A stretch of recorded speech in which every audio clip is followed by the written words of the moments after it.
ജീവിതം നിലനിൽക്കുന്നിടത്തോളം കാലം ജീവൻ നിലനിർത്തണമെങ്കിൽ അല്ലേ, ആഹാരം ഔഷധപൂർണമായി കഴിച്ചാൽ ഔഷധം തന്നെ ആഹാരമല്ലേ.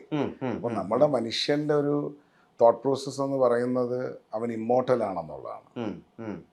Nobody is immortal. മേലോട്ടെടുക്കുന്ന ശ്വാസം തിരിച്ചു വന്നില്ലെങ്കിൽ തീരാം ജീവിതം. That's a shortest way of explaining life അല്ലേ. മേലോട്ടെടുത്ത ശ്വാസം നമുക്ക് ജീവിതം എന്ന സാഗരമൊഴിയിൽ എന്നൊക്കെ പറഞ്ഞ് ഡയലോഗ് അടിക്കാം. ഇത് തിരിച്ചു വന്നില്ലെങ്കിൽ തീർന്നു. കറക്റ്റ് അല്ലേ വിഷ്ണു? അപ്പം അടിസ്ഥാനപരമായി നമുക്കിത് നിലനിർത്തിക്കൊണ്ട് പോയാൽ ഇതിൻ്റെ വിസ്മയം നമുക്ക് ആസ്വദിക്കാൻ പറ്റും. ഇപ്പം വിഷ്ണു എന്ന ഇത് ഒരു വിസ്മയമാണ് എൻ്റെ കാഴ്ചപ്പാടിൽ. Yes or no? You are an incredible blessing അല്ലേ, ഇൻക്രെഡിബിൾ ക്രിയേഷനാണ്. ഇന്നത്തെ AI കാണുമ്പോൾ തന്നെ നമ്മൾ വാവ് എന്ന് പറയാം. അപ്പം എനിക്ക് വിഷ്ണുവിനെ പോലെ വേറൊരു മോഡൽ ഇല്ല. ഇനിയിപ്പം വിഷ്ണുവിൻ്റെ അച്ഛൻ വിചാരിച്ചാൽ പോലും there is nothing such as a recreation of Vishnu. Yes or no? Cloning ഉണ്ട് അവിടെ. At the end of the day it is not exact copy of what it is. very much. Original is always original. Yes. അപ്പോൾ ആ ക്രിയേറ്റിവിറ്റിയെ എന്തുമാത്രം Vishnu owner ചെയ്യുന്നു എന്നുള്ളിടത്താണ് വിഷ്ണുവിൻ്റെ ലൈഫിൻ്റെ magic ഇരിക്കുന്നത്, ഞാനല്ലല്ലോ. So how much do you evaluate, how much do you value your creation? താങ്കൾ എത്ര മിനിറ്റ് കണ്ണാടി നോക്കുന്നുണ്ട്, എത്ര മിനിറ്റ് താങ്കളോട് സംസാരിക്കുന്നുണ്ട്, താങ്കളുടെ ഫുഡ് പ്ലാനിനെ പറ്റി താങ്കൾ എന്തുമാത്രം എഡ്യൂക്കേറ്റ് ചെയ്തിട്ടുണ്ട്, താങ്കളുടെ ഗട്ട് എന്ന് പറയുന്നതിനെ താങ്കൾ എന്തുമാത്രം സ്റ്റഡി ചെയ്തിട്ടുണ്ട്, താങ്കൾ ആർക്കമിഡീസ് പ്രിൻസിപ്പിളും കോസ് തീറ്റയും ടാൻ തീറ്റയും അല്ലേ, നമ്മുടെ സ്വന്തം തീറ്റയെ പറ്റിയല്ലേ ആദ്യം പഠിക്കണ്ടേ? ശരിയല്ലേ? ശരി. ഒരു മൊഴിയാട്ടം ഉണ്ടല്ലോ ഇപ്പോൾ ഏതെങ്കിലും ഫുഡ് പ്രസന്റ് ചെയ്യുന്നതിനൊക്കെ മുമ്പ്. ആ ഒരു മേക്ക് ബിലീഫ് പലപ്പോഴും ഒരുപാട് രീതിയിൽ മാർക്കറ്റ് ചെയ്യാൻ സഹായിക്കുന്നില്ല എന്നുള്ളൊരു വശം എനിക്ക് ചോദിക്കാറുണ്ട്. സോ ഇപ്പോൾ ഉദാഹരണത്തിന് ആളുകൾക്ക് എള്ളുണ്ട കൊടുക്കുന്നു. അതുകൊണ്ട് കൊടുക്കുന്നതിന് മുമ്പ് അവരോട് ഇങ്ങനെ ആവർത്തിച്ച് പറയുകയാണ്, ഇത് നിങ്ങൾ കഴിച്ചിട്ടുള്ള ജീവിതത്തിൽ കഴിച്ച ഏറ്റവും നല്ല എള്ളുണ്ടയാണ്, ഇതുപോലെ ഇത്രയും ടേസ്റ്റുള്ള എള്ളുണ്ട നിങ്ങൾ കഴിക്കാൻ വഴിയില്ല. ഇങ്ങനെ പറയുന്നത് വഴി, അങ്ങനെ ഒരു മേക്ക് ബിലീഫ് ഉണ്ടാക്കുന്നത് വഴി കുറച്ചുകൂടി മാർക്കറ്റിംഗ് സാധ്യത എളുപ്പമാവുന്നില്ലേ? അടിസ്ഥാനപരമായി വേർഡ് എന്ന് പറയുന്നത് സ്പെല്ലിംഗ് ആണ് അല്ലേ. സ്പെൽ, മാജിക് സ്പെൽ, എന്തിനേയും നല്ലതായി അവതരിപ്പിക്കുക എന്നുള്ളതാണ് ഒരു മനുഷ്യൻ്റെ ഏറ്റവും വലിയ ഒരു ഔചിത്യ ബോധം എന്ന് പറയുന്നത്. കറക്റ്റ് അല്ലേ? അപ്പം നമ്മളൊരു എള്ളുണ്ട കൊടുക്കുമ്പോൾ ആ എള്ളിൻ്റെ ബാക്കിൽ എന്തുമാത്രം ഞാൻ ഹോംവർക്ക് ചെയ്തു. ഉസൈൻ ബോൾട്ട് 2 മിനിറ്റ് ഓടിയതേ വിഷ്ണുവിന് അറിയാവും. ഞാനത് കോൺഫിഡൻറ്റോടുകൂടി ഒരു മീഡിയ സഹോദരങ്ങളും സുഹൃത്തുക്കളും ഉള്ളിടത്ത്, മീഡിയ എടുത്താ പറയുന്നത്, അവരെൻ്റെ അടുത്ത് ചങ്ക് പറിച്ച് നിന്ന് എന്നെ സ്നേഹിക്കേണ്ട ഒരാവശ്യമില്ല. ഞാൻ ഈ പറഞ്ഞ നെപ്പോട്ടിക് കിഡോ പൊളിറ്റിക്കൽ കിഡോ ഒന്നുമല്ല, പാവപ്പെട്ടൊരു കൊപ്ര കച്ചവടക്കാരൻ്റെ കൊച്ചുമോനെ. മനസ്സിലായില്ലേ? അപ്പോൾ എന്നെ സംബന്ധിച്ചിടത്തോളം വിഷ്ണുവിന് ഞാൻ ആ എള്ളുണ്ട തരുമ്പോൾ, ഇപ്പോൾ പോകുന്നതിന് മുമ്പ് ഞാൻ വിഷ്ണുവിനും ആ എള്ളുണ്ട തരും, തേങ്ങാപ്പീരയിട്ട് ആ എള്ളുണ്ട തരും. ആ എള്ളുണ്ട കഴിച്ചിട്ട് വിഷ്ണു പറയണം, ഇതിനെക്കാട്ടിയും ബെസ്റ്റ് എള്ളുണ്ട ഞാൻ കഴിച്ച ദിവസം ഉണ്ടായിരുന്നു, അത് ഇന്ന ആളുടെ കയ്യിലാണ്, ഞാൻ എൻ്റെ സ്വന്തം ചെലവിൽ അവിടെ പോയി എള്ളുണ്ട. ഇന്നസെന്റ് പറഞ്ഞാൽ എൻ്റെ സ്വന്തം ചെലവിൽ ഞാൻ വരും. ആ കോൾ എടുക്കാൻ ഞാൻ റെഡിയാണ്. Because Y? I do my homework very well. ഞാൻ എൻ്റെ എള്ള് കഴുകി ഉണക്കി മുളപ്പിച്ച് ഇതെല്ലാം പ്രോസസ്സാണ്. അത് നുറുക്കി ഞാൻ യൂണിറ്റിൽ നിന്ന് കോട്ടയത്ത് എത്തിച്ച് അതിനകത്ത് ഞാൻ നാടൻ ശർക്കരയും നാടൻ കരിപ്പട്ടിയും ചേർത്തിടിച്ച് അത് ചുമന്ന് താങ്കൾക്ക് ഇവിടെ കൊണ്ടുവന്ന് തരുമ്പോൾ അത് വേൾഡിലെ വൺ ഓഫ് ദി ബെസ്റ്റ് ആയിരിക്കണം, ഇല്ല വേൾഡിലെ ബെസ്റ്റ് ആയിരിക്കണം. നിർബന്ധ ബുദ്ധിയുണ്ട്. അതെ. കാരണം എനിക്ക് ഏറ്റവും ഇഷ്ടം 1000 റെസിപ്പി അറിയാവുന്നവനെ എനിക്കൊരു പേടിയില്ല. എനിക്ക് ഒരു റെസിപ്പി 1000 വട്ടം അടിച്ച് പ്രൂവ് ചെയ്യാൻ പറ്റുന്നവരെ എനിക്ക് പേടിയാണ്. താങ്കൾ ഇപ്പോഴും സംസാരിച്ച എൻ്റെ ഒരു എള്ളുണ്ടയെ പറ്റിയാണ്. ഇന്നും ഞാൻ ഉർവശി ചേച്ചിക്ക് എള്ളുണ്ട കൊടുത്തിട്ടാണ് എവിടെ വന്നിരിക്കുന്നത്. ചേച്ചി എന്ത് പറഞ്ഞു? Of course. She is coming to talk to me. And, is she flattered? Of course. Joshi Chetan got flattered and gave me a call. Nice. And yeah, these are blessings actually. എന്നെ സംബന്ധിച്ചിടത്തോളം yes, I am super excited.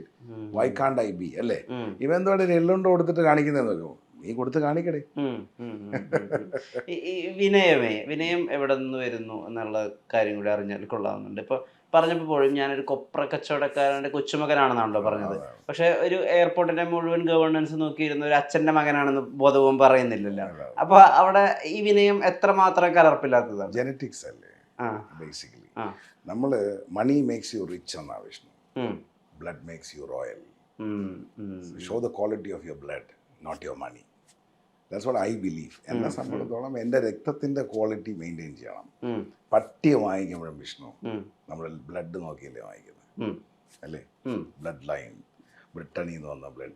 ഞാൻ കുറച്ചുകൂടി സ്നേഹമാണ് നോക്കുന്നത്. അത് ക്വാളിറ്റിയാണ്. ആ, basically ചിലത് നമ്മൾ എത്ര വളർത്തിയാലും ചാടിപ്പോക്കളയും. Yes yes. പക്ഷെ നല്ല തന്തയ്ക്ക് പറഞ്ഞ ക്വാളിറ്റിയുള്ള ബ്ലഡ് ലൈനിലുള്ള ആണായാലും പെണ്ണായാലും ഡോഗായാലും ഹോസായാലും എന്തായാലും നമ്മൾ ആനിമലിൻ്റെ കാര്യത്തിൽ ഇത്രയും ജനറ്റിക്സ് നോക്കുന്നുണ്ടെങ്കിൽ നമ്മളെ കാര്യത്തിൽ അത് നമ്മൾ ഇടയ്ക്കിടയ്ക്ക് ഒന്ന് ചെയ്യാം. നമുക്ക് ക്വാളിറ്റി ഇമ്പ്രൂവ് ചെയ്യാം. ഇതെല്ലാം പഠിച്ചൊന്നും ആരും വരുന്നില്ല. ഞാൻ ചോദിക്കാൻ ഉദ്ദേശിക്കുന്നത് അതല്ല, പെഡിഗ്രിയെ പറ്റിയല്ല ഞാൻ ചോദിക്കുന്നത്. ഈ വിനയം ഉണ്ടല്ലോ, അത് വിനയമല്ല, അത് അത് ഫാക്റ്റാണ്. I love. കാരണം ഇന്നും പലരും എൻ്റെ അടുത്ത് തേങ്ങാപ്പാല്, കൊപ്പറ, ഈ പറയുന്ന ആളൊക്കെ കാന്താരി മുളക്, കരിവേപ്പില. എൻ്റെ സിമ്പിൾ ചോദ്യം, അമ്മയുടെ മുലപ്പാലും തേങ്ങാപ്പാലും കുടിച്ച് വളർന്ന ഞാൻ പിന്നെ ഒട്ടകപ്പാലിനെ ഈത്തപ്പഴത്തിനെ പറ്റി പറയണം. അപ്പോൾ എൻ്റെ ക്വാളിറ്റി, ഞാൻ ബിലോങ്ങിങ്നെസ് ആണ്. എനിക്ക് 4, ഇപ്പോൾ വിഷ്ണുവിൻ്റെ അച്ഛൻ്റെ പേര് പറഞ്ഞേ, മുരളീധരൻ. അച്ഛൻ്റെ പേര് അപ്പു. അതിൻ്റെ അച്ഛൻ്റെ പേര് ഗോവിന്ദൻ. അതിൻ്റെ അച്ഛൻ്റെ പേര് അറിയില്ല. ഇത്രയേ ഉള്ളൂ. നമ്മൾ 4 തന്തമാരുടെ പേര് ഡയറി കൊണ്ട് കിടക്കാത്ത നമ്മളാണ് ഈ പറയുന്ന കാര്യങ്ങൾ സംസാരിച്ചോളൂ. എന്നെ സംബന്ധിച്ചിടത്തോളം അറിയാവുന്നത് എൻ്റെ അച്ഛൻ്റെ അച്ഛനെയാണ്. അത് ഞാൻ അറ്റ്ലീസ്റ്റ് ഇനി വരുന്ന തലമുറയ്ക്ക് ഒരു തെറ്റ് പറ്റാൻ പാടില്ല. സ്റ്റാമ്പിങ് കൂടി ഉണ്ട് അവിടെ, അല്ലേ? ഞാൻ ഇത് പറഞ്ഞുകൊണ്ടിരിക്കുമ്പോൾ എൻ്റെ മകനും ഇത് കണക്ട് ചെയ്യും. അവനെന്തായാലും 4 തന്തമാരിൽ അത് ലിമിറ്റ് ചെയ്യരുതെന്നുള്ളൊരു ആഗ്രഹം, അല്ലേ? നമ്മൾക്ക് എന്താ പറ്റുന്നത്? നമുക്ക് ജനറ്റിക്സ് അല്ലെങ്കിൽ നമ്മളെ ജനറേഷന് നമ്മളൊരു ട്രഡീഷൻ പറഞ്ഞു കൊടുത്താൽ അവർക്കൊരു ഹിസ്റ്ററി ക്രിയേറ്റ് ചെയ്യാൻ പറ്റും. ഇപ്പം എനിക്ക് തേങ്ങ കൊണ്ട് ഹിസ്റ്ററി ക്രിയേറ്റ് ചെയ്യാൻ പറ്റിയാൽ, ഞാൻ കേരളത്തിൽ ജീവിക്കുമ്പോൾ ഈത്തപ്പഴം കൊണ്ട് ഹിസ്റ്ററി ക്രിയേറ്റ് ചെയ്തിട്ട് കാര്യമില്ലല്ലോ. ഉണ്ടോ? അല്ല, അത് ക്രിയേറ്റ് ചെയ്യാൻ അപ്പുറത്തെ സൈഡിൽ ആളുകളുണ്ടല്ലോ, ഏഷ്യയിൽ തന്നെ.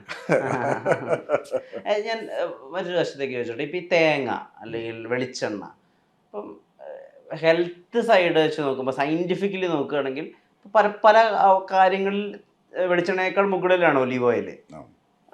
അപ്പോൾ ഈ വെളിച്ചെണ്ണ എങ്ങനെയാ റെസ്പോൺസിബിളി പ്രൊമോട്ട് ചെയ്യാൻ ആളെ? അടിസ്ഥാനപരമായി താങ്കൾ ഏത് മണ്ണിൽപ്പെട്ടവനാണ് എന്നുള്ളതാണ്. കൾച്ചറലി സ്പെസിഫിക് ആണ്. You have to respect your cultural taste. Olive is not my culture, part of my culture. എൻ്റെ സ്കിൻ, എൻ്റെ ഹെയർ, എൻ്റെ ലുക്ക്, എൻ്റെ ഗട്ട്, ഇതെല്ലാം ലവ് ചെയ്യുന്ന എൻ്റെ ഓരോ സെൽസ്, 70 ട്രില്യൺ സെൽസ് അല്ലെങ്കിൽ 60 ട്രില്യൺ സെൽസ്. കാരണം you are 60% bacteria and 40% human. That's a human body. You got my point. So this 60% is not worried about Archimedes or Microsoft or Bill Gates. This 60% is only worried about the vitamins and minerals. അല്ലേ? എന്താണ് താങ്കൾ ബോഡിയിൽ inject ചെയ്യുന്നു എന്നുള്ളത്. I am bothered about them, that they will take care of my 40%. So അവർക്ക് ഇഷ്ടം എന്തൊക്കെയാണ്? ഇപ്പോൾ ഞാൻ കുത്തരിച്ചോറ്, കാന്താരി ചമ്മന്തി, കടുമാങ്ങ അച്ചാർ, നല്ല കട്ടത്തൈര്, ചെറിയ ഉള്ളി, കാന്താരി മുളക്, ഇതൊക്കെ ഞവടിയിട്ട് ഉണക്കമീനും ചുട്ട പപ്പടവുമായിട്ട് കഴിക്കുന്നതെന്ന് പറയുമ്പോൾ വായിക്കൂടെ വെള്ളം വരും. സായിപ്പിന് വരത്തില്ല.